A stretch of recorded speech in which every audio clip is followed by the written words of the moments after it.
आज के खास कार्यक्रम में आप सबों का स्वागत है। मैं संतोष सिंह और आज हम चर्चा कर रहे हैं नीट परीक्षा के रिजल्ट को लेकर। जी हाँ, और जो परिणाम घोषित हुआ है और जो खबरें आ रही है मीडिया में, उसके अनुसार कम से कम 9 लाख से ज्यादा विद्यार्थी सफल हुए।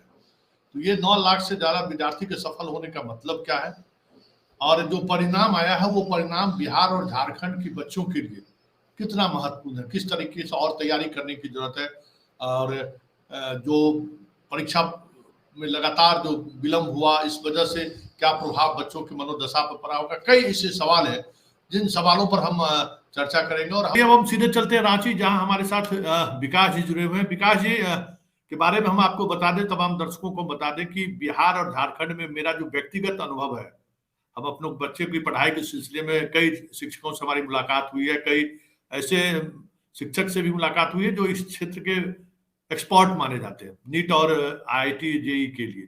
लेकिन इनके साथ एक खास बात जो हमें देखने को मिला कि छात्र को क्या पढ़ना चाहिए, कितना पढ़ना चाहिए, किस तरीके से पढ़ना चाहिए, इसका एक अलग तरह का इन्होंने एक काम भी किया है और उस पर लगातार अपडेट भी होते रहे। इतना अपडेट आंकड़ों को लेकर, डाटा को लेकर हमें कोटा के भी शिक्षकों से भी मिलने का मौका मिला है, उसके संस्थान से जुड़े हुए लोगों से भी मिलने का मौका मिला है, आकाश के लोगों से भी मिलने का मौका मिला है। लेकिन बिहार झारखंड में हमें ये एक ऐसे व्यक्ति के रूप में हमारी इनकी मुलाकात हुई जो डाटा के मामले में, क्योंकि हम लोग डाटा पे कभी काम नहीं करते हैं कि क्या किस तरीके से छात्रों को पढ़ना चाहिए, कितनी तैयारी करनी चाहिए, बस सिर्फ पढ़ना है, वो एक खासियत इनकी रही। और इसी वजह से आज हम नीट के रिजल्ट के बाद हम इनसे बात कर रहे हैं कि आप ओवरऑल आप इस रिजल्ट को किस नजरिए से देखना चाहते हैं। संतोष सर, सबसे पहले बधाई। मुझे लगता है कि नीट के इतिहास में पहली बार हो रहा होगा कि रिजल्ट के बाद मीडिया में चर्चा हो रही है। इतनी गति से ये काम आज तक नहीं हुआ। मेरे लिए पहला अवसर है कि रूबरू होना कि भाई अभी रिजल्ट आया और तैयार है कोई करने के लिए। बिहार झारखंड के लोग सौभाग्यशाली हैं कि इस विषय को अखबारों ने और आपके जैसे लोगों ने आगे किया है। नीट रिजल्ट पे सबसे पहले मैं कहूं कि बिहार झारखंड के विद्यार्थियों का परफॉर्मेंस काफी अच्छा रहता है। तुरंत समझ में नहीं आता क्योंकि हमारे जो चिराग हैं पिछले 30 वर्षों से सभी राज्यों को रोशन किए हुए हैं। कहाँ हमारे बच्चे पढ़ाई करके टॉप कर रहे हैं ये तुरंत जानना मुश्किल है।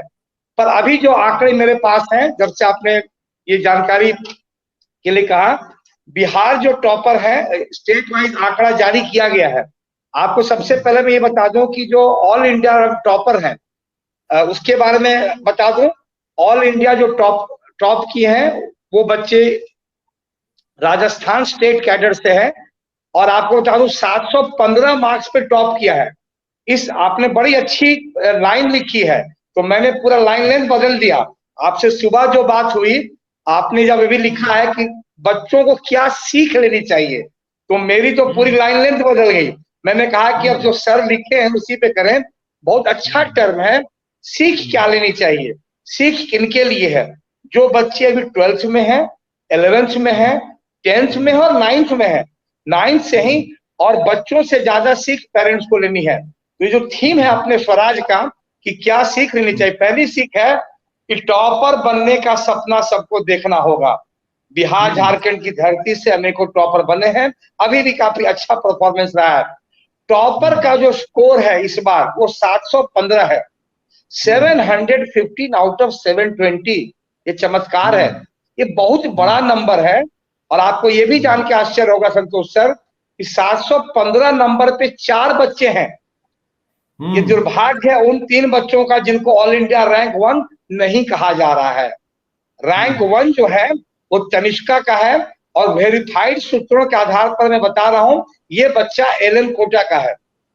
एलन कोटा का ये रिजल्ट है। तनिष्का रहने वाली हरियाणा की है, स्टेट एलिजिबिलिटी राजस्थान है और वहां का है। क्या सबूत है? रिजल्ट रात में आया, रात में ही वीडियो ऑफ हो गया। जहां रिजल्ट है वहां वीडियो है। रैंक 2 पे है वत्स आशीष बत्रा दिल्ली के, 715 नंबर इनको भी है। और 3rd रैंक पर है ऋषिकेश नागभूषण गांगुली। ये दोनों बच्चे आकाश के हैं। इसका भी प्रमाण अभी यही है मेरे पास कि रात में ही वीडियो ऑफ हुआ, अपना बच्चा होता है तो वीडियो आता है। इन दोनों को भी 715 मार्क्स है, 715, और परसेंटाइल इनकी बनती है, मैं आंकड़ा सामने रखा हूं, 99.9997733। और 4 बच्चों को, चौथा बच्चा जो है रुचा पावर से कर्नाटक। आपको ये बता दें टॉप 4 में 2 बच्चे कर्नाटक के, एक राजस्थान और एक दिल्ली। मैं जब आंकड़ा खत्म करूंगा तो मुझे पता है संतोष सर के 2 सवाल होंगे इस पे। 5वें रैंक पे है आपका 711 नंबर लेकर के तेलंगाना के सिद्धार्थ राव। 6ठे नंबर पे है 710 नंबर लेके महाराष्ट्र के ऋषि विनायक। पंजाब के अर्पित है 7th रैंक पे। 710 नंबर लाने वालों की भी संख्या 1 2 3 4 5 6 7 8 10 है लगभग। 14वें रैंक तक के बच्चों को 710 आया है, बहुत टफ मार्जिन है। अब आपको बताते हैं 710 के बाद 706 नंबर 2 बच्चों को है। 15वां रैंक आया है आंध्र प्रदेश की वैष्णवी और गुजरात के दीपक। आपके लिए खबर सर ये है कि गुजरात के अच्छे बच्चे टॉपर्स में हैं, इस पे रिसर्च करेंगे हम लोग। आपको ये बता दूं, मोदी जी के राज में गुजराती मीडियम भी इंट्रोड्यूस हुआ, ठीक है, इस पे बाद में चर्चा करें। Gujarati medium I. जिस बच्चे, आपको बता दूं 16वें रैंक से लेकर के आपको 42 रैंक तक के बच्चों को 705 नंबर है। मतलब सिर्फ 705 में, जिनकी गणित मजबूत से जोड़ लीजिए, 42 - 16 कितने बच्चे हुए, इतने बच्चे आपको 705 नंबर लाए। एक एक नंबर पे इतना रैंक फ्लक्चुएशन टॉपर में है।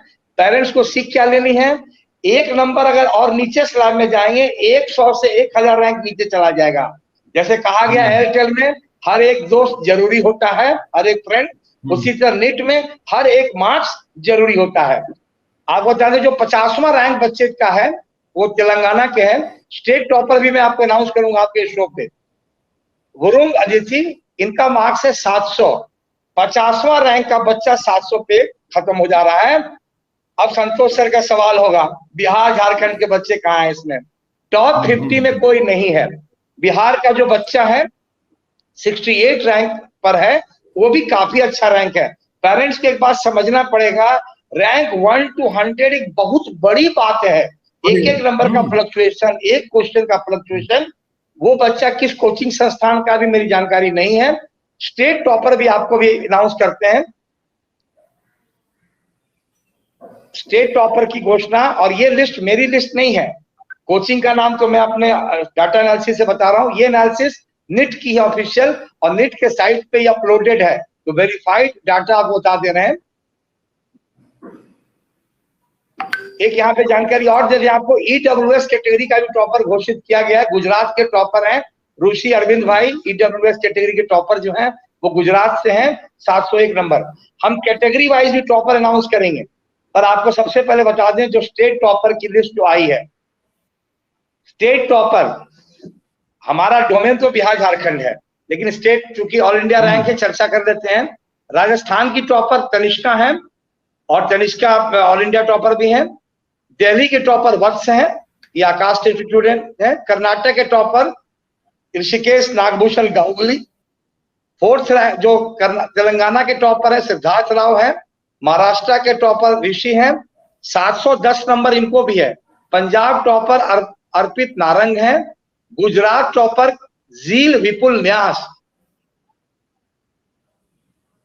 Jammu Kashmir topper Hajib Parvez Lone, 710 marks. West Bengal topper है Sayanti, 11th rank all India है। आंध्र प्रदेश की टॉपर है Durga Sai Teja, all India rank 12। Goa की टॉपर है all India rank 24, 705 marks, Anushka Kulkarni. Madhya Pradesh की जो टॉपर है वो लड़की है Sanika Agarwal, 29 rank all India है। तमिलनाडु टॉपर है Tridev Vinayak, all India rank 30 है। उत्तर प्रदेश टॉपर हमारा पड़ोसी राज्य है। सर लग रहा है कि हम लोग इस तरह करेंगे तो इलेक्शन एनालिसिस से कम गंभीर मामला नहीं बनेगा आगे चल करके रिजल्ट के साथ। 30वें रैंक पे है तमिलनाडु के टॉपर त्रिदेव। उत्तर प्रदेश के हैं ईशान अग्रवाल। यूपी की बात करें, जी सर, यूपी के ऑल इंडिया रैंक 34 है। उड़ीसा के टॉपर हैं सोमदत्त नायक, ऑल इंडिया रैंक 39। छत्तीसगढ़ के टॉपर है ओम प्रभु, ऑल इंडिया रैंक 44। केरला के टॉपर हैं नंदिता पी। चंडीगढ़ के टॉपर यज्ञम सेठी। और अब ये सीरियल और बजा रहे हैं, दिल थाम के बैठिए, बिहार टॉपर कौन है खोजना तो पड़ेगा, अभी तक जानकारी आई नहीं है, सामने फोटो भी नहीं आया है। अंकित कुमार बिहार टॉपर हैं, इनकी अपनी कैटेगरी ओबीसी है, पर ये रैंकिंग ऑल इंडिया कैडर में है इस चीज के लिए। और अंकित को मार्क्स आया है 700 मार्क्स, बहुत अच्छा मार्क्स है, 700 नंबर है इनका इस चीज के लिए। पिछले बार 700 मार्क्स जेवीएम शामली की बच्ची रांची से लाई थी, और बिहार झारखंड में वो हाई स्कोर से मैं तक समझ में आ रहा था। बिहार टॉपर अंकित, मुझे अभी कोचिंग की जानकारी नहीं है। उत्तराखंड टॉपर है रिया। झारखंड टॉपर है आयुष कुमार झा। प्रभात खबर में सवेरे रिपोर्ट आई थी, उसके आधार पे वो बच्चा जमशेदपुर का है, और इनका रैंक है 133।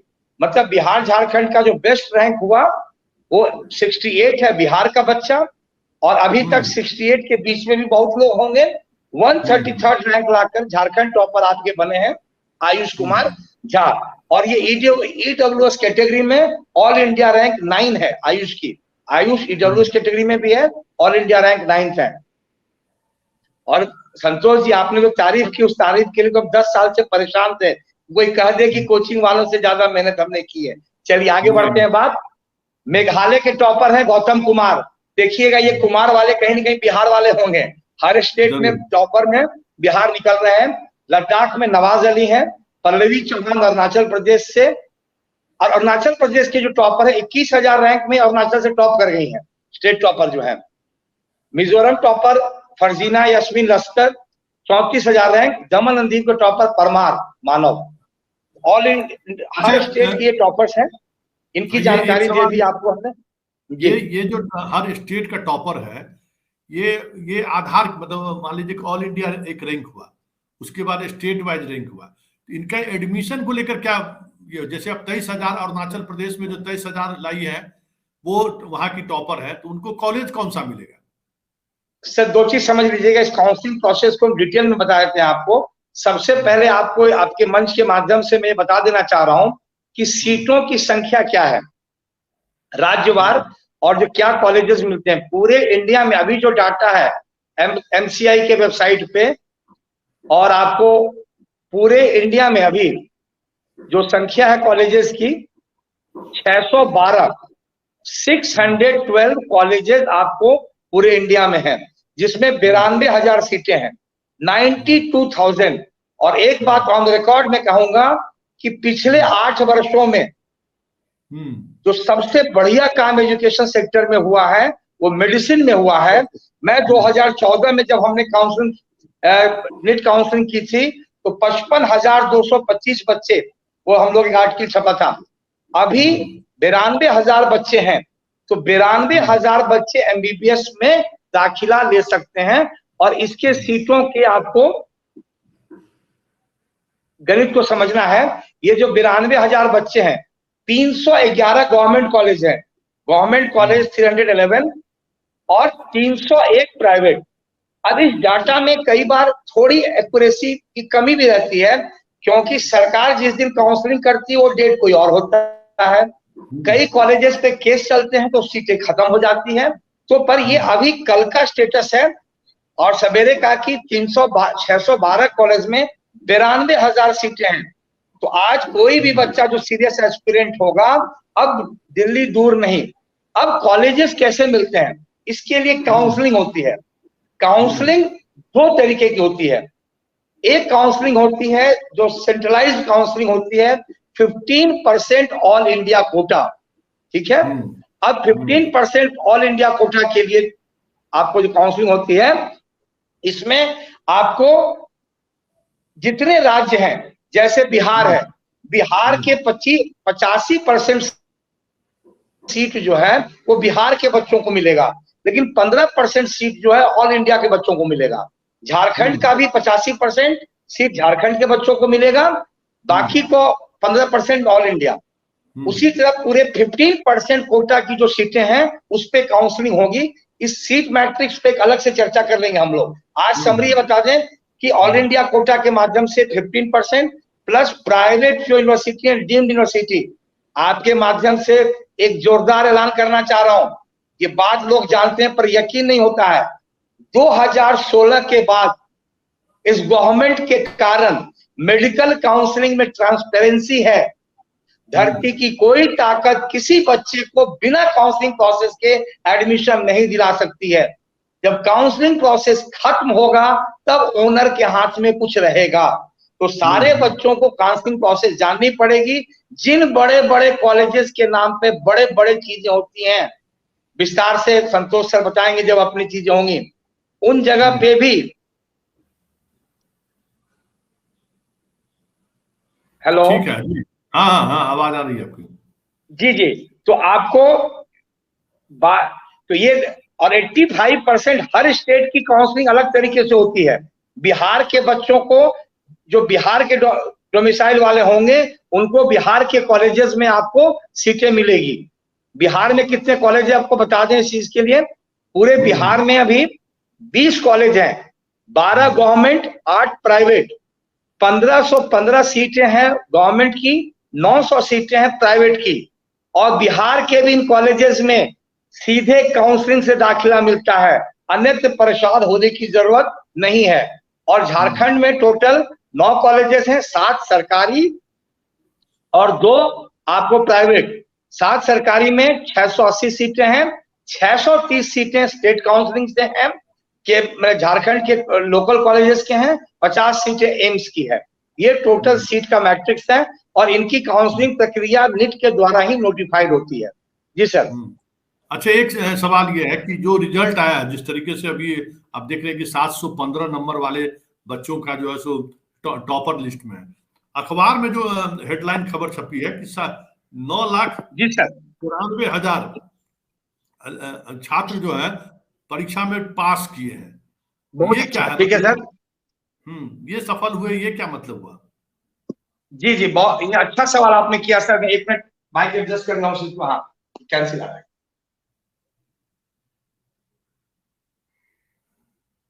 हाँ सर, ये अच्छा सवाल है। इसमें सर समझिएगा कि ये नीट में हुआ क्या है। नीट में 2013 से ही प्रक्रिया चल रही थी प्राइवेट कॉलेजेस को लाने के लिए। प्राइवेट कॉलेज इस एम्बिट में नहीं थे, प्राइवेट कॉलेज इस काउंसलिंग प्रक्रिया में नहीं आना चाहते थे। तो सरकार ने क्वालिफिकेशन कहा कि सब पाने के लिए प्राइवेट कॉलेजेस ने अपील की कि भाई अगर जो नीट का कट ऑफ है आपका, अगर नीट का कट ऑफ हाई रहेगा, जो जनरल ट्रेंड पहले चल रहा था, तो हमारे यहाँ दाखिला नहीं होगा। इस तर्क में कोई बुराई नहीं है क्योंकि प्राइवेट कॉलेज में नीचे जाएगा। अभी क्या हुआ, 9 लाख बच्चे, पेरेंट्स को जो सीख है, बड़ा अच्छा टर्म है, बार बार खींच के ला रहा है। सीख ये है कि कोचिंग संस्थान के बड़े बड़े इश्तेहार नीट क्वालिफाइड से भ्रमित नहीं हो। नीट क्वालिफाइड एक मिनिमम एलिजिबिलिटी है, मिनिमम एलिजिबिलिटी है। और कितनों को नीट क्वालिफाई किया गया है, ये आंकड़ा मैं आपको भी बता दे रहा हूं चीज के लिए। जो 9 लाख है उसमें क्या पॉसिबिलिटी है। 9 लाख बच्चे हैं। आपने बड़ा सही सवाल किया और आपने सवेरे भी जब आप चर्चा कर रहे थे कि भाई इनका क्या होगा, 9 लाख बच्चों का कुछ नहीं होगा, ये फिर से कोचिंग में पढ़ेंगे। ठीक है, आपकी 2 पहलू है भाई। 90,000 सीटें तो है, इसमें कोई तो मत नहीं है, पर 9 लाख बच्चों का नहीं होगा। और जिन लोगों का होगा, आप सीधी सी समझिए, एक कट ऑफ एनालिसिस पे भी हम लोग बात करेंगे। आपको इसका ब्रेकअप आपको बताते हैं और इसका अर्थ में बताता हूं। मैं आंकड़ों को खोल रहा हूं यहाँ पे बगल में लैपटॉप से। नीट में जो आपको, जो बच्चे को जनरल कैटेगरी टर्म इस्तेमाल नहीं होता है काउंसलिंग प्रोसेस में, उसको यूआर करते हैं। जनरल कैटेगरी के एक भ्रम को समझना पड़ेगा sir. General category is not for general people, general category is for everyone. उस समुद्र में हर कोई आ सकता है, ओबीसी, एससी, एसटी। तो व्हेन वी से general, it is unreserved category and it is open for everyone. क्योंकि जब कोटा लागू हुआ तो बात ये हुई कि भाई उसमें तो मिलना चाहिए, तो वहां तो सीटें हैं। 117 नंबर जिसको है, ध्यान दीजिएगा सर, उसको नीट ने क्वालिफाई किया है। मेरा मानना है, आपकी जो ऑब्जेक्शंस हैं उसमें दो चीज कहेंगे, इतना नीचे क्वालिफाइंग कट ऑफ नहीं ले जाना चाहिए, ये मेरा स्पष्ट मत है। क्योंकि बच्चे एक भ्रम पैदा करते हैं घर में, और इस नंबर पे आपको कहीं एडमिशन अच्छे जगह तो छोड़ दीजिए, होगा ही नहीं। प्राइवेट डीम्ड में भी इतने कम पे नहीं होगा किसी भी अच्छे कॉलेज में, विदेशों में होगा। विदेश में एडमिशन के कारण भी ये चीजें हुई है, आपकी भाषा में कि खेला हो गए, ये वही चीज के लिए ब्रैकेट खोला गया है। और आप ये समझिए 720 में 170 नंबर लाने वाला बच्चा डॉक्टर बनता है जो पढ़ लिख करके नहीं आया है। इस पर मेरी आपत्ति घनघोर है कि इतना नीचे क्वालिफाइंग कट ऑफ नहीं होना चाहिए। और पर इसमें नीचे से टॉप रैंकर्स को कोई फर्क नहीं पड़ता, अच्छे कॉलेज में फर्क नहीं पड़ता है। आपको ये बता दें एक चीज विकास जी, ये आधार क्या है? 117 को आप कैसे क्वालिफाई करते हैं?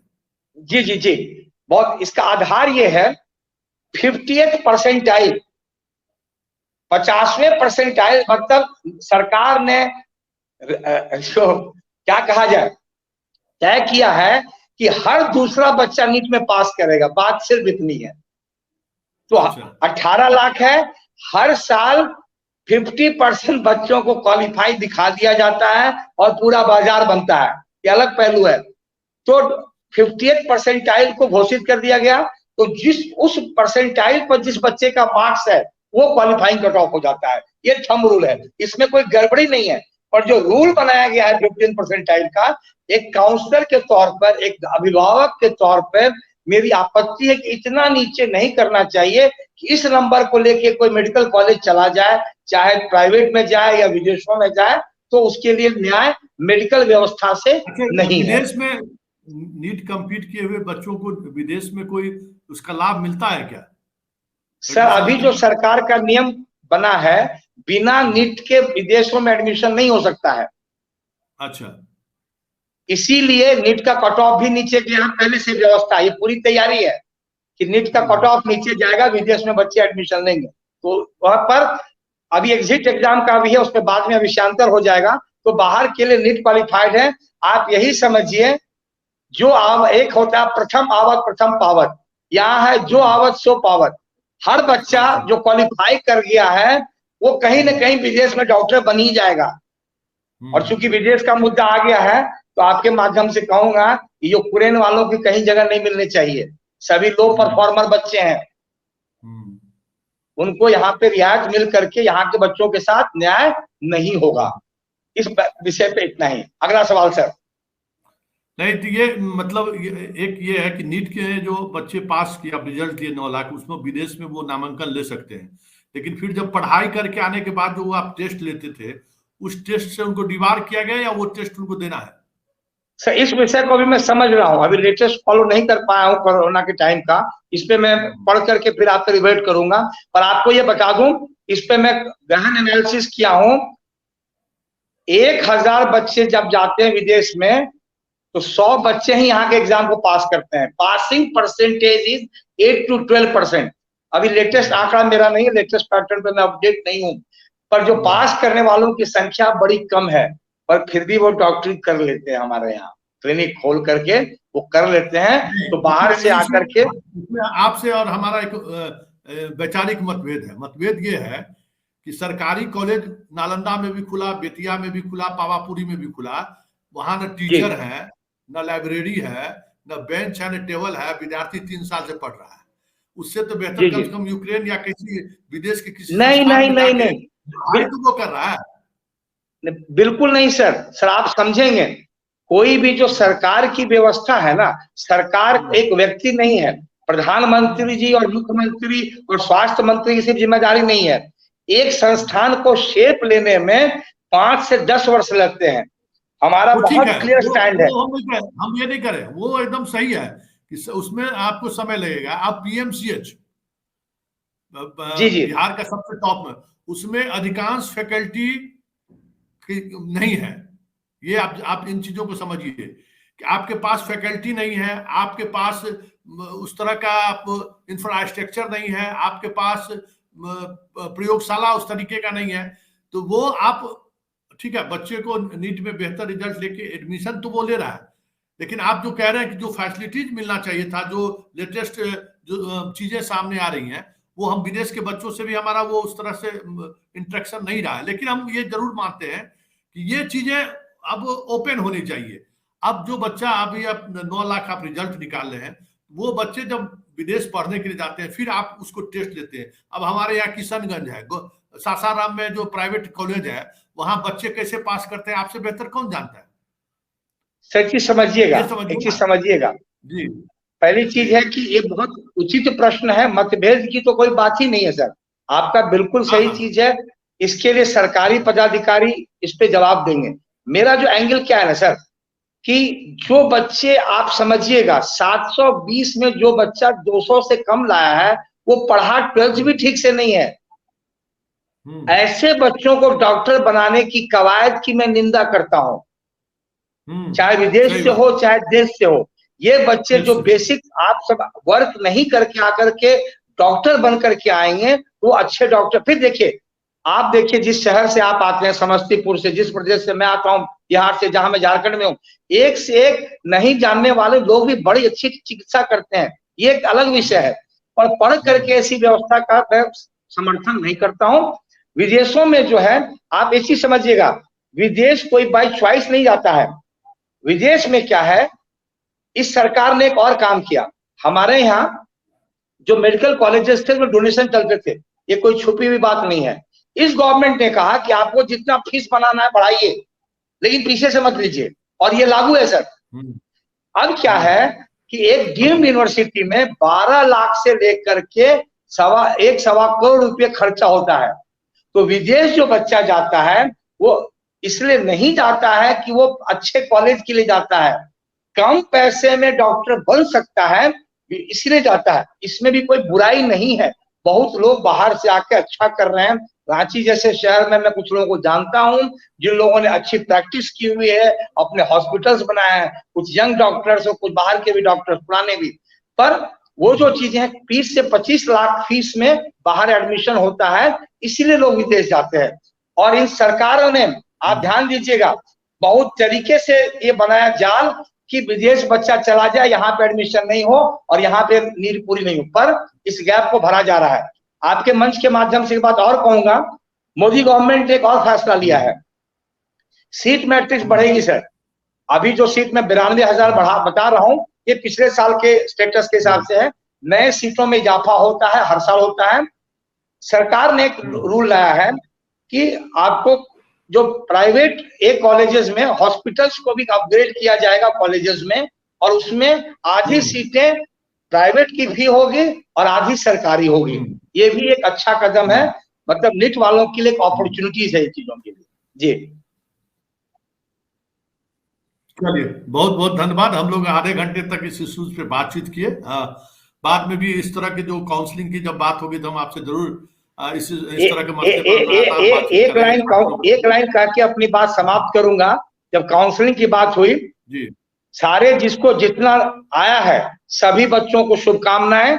और आज फिर ये दुख का विषय नहीं है ना, जिनको नंबर आया है वो काउंसलिंग प्रक्रिया को ठीक से समझे, नहीं आया है तो सबके मम्मी पापा उसको भोज खिलाने ले जाएं, सामने पार्टी दें, 2 दिन छोड़ें, तीसरे दिन से पढ़ाई में लग जाएं। अगर फर्स्ट अटेम्प्ट में नीट नहीं हुआ तो कोई गुनाह नहीं है, फिर से तैयारी करें, जिस कोचिंग संस्थान में पढ़ना है पढ़ें, ऑनलाइन में भी पढ़ें, लेकिन ऑनलाइन में पढ़ करके बिस्तर पे नहीं पढ़ें, ऑनलाइन में थोड़ी बाधाएं हैं। और एक लाइन कहूंगा, बेपनाह हसरतें न पालिए, जिनकी रिजल्ट आ गई है, बेपनाह हसरतें न पालिए, जितना मिला है उसे संभालिए। बस इतना ही। बहुत बहुत धन्यवाद। हमारे साथ विकास जी जुड़े हुए थे रांची से, और इस कार्यक्रम के माध्यम से हम बच्चों और बच्चों के गार्जियन तक ये संदेश पहुंचाना चाह रहे थे कि ये जो एक अंधा दौर चल रहा है, इस दौर में हम भी शामिल हैं, आप भी शामिल हैं, सभी लोग शामिल हैं, लेकिन इसमें बेहतरी क्या हो सकता है। अब 9 लाख बच्चों का रिजल्ट निकाला, और उस पर हम सवाल मेरा यही था कि जब सीट आपके पास 90,000 है, 9 लाख बच्चों का आप रिजल्ट निकाल रहे हैं, हर कोचिंग संस्थान ये रिजल्ट निकालेगा कि हमारे यहाँ इतने बच्चे नीट क्वालिफाई किए, और उसका वो ब्रांडिंग करेंगे, उसकी मार्केटिंग करेंगे। हम यही समझना चाहते थे विकास जी से। और चलिए विकास जी, बहुत बहुत धन्यवाद। फिर हमारी आपकी मुलाकात कभी इसी तरीके के विषय से होगी। फिलहाल हमें इजाजत दीजिए, नमस्कार।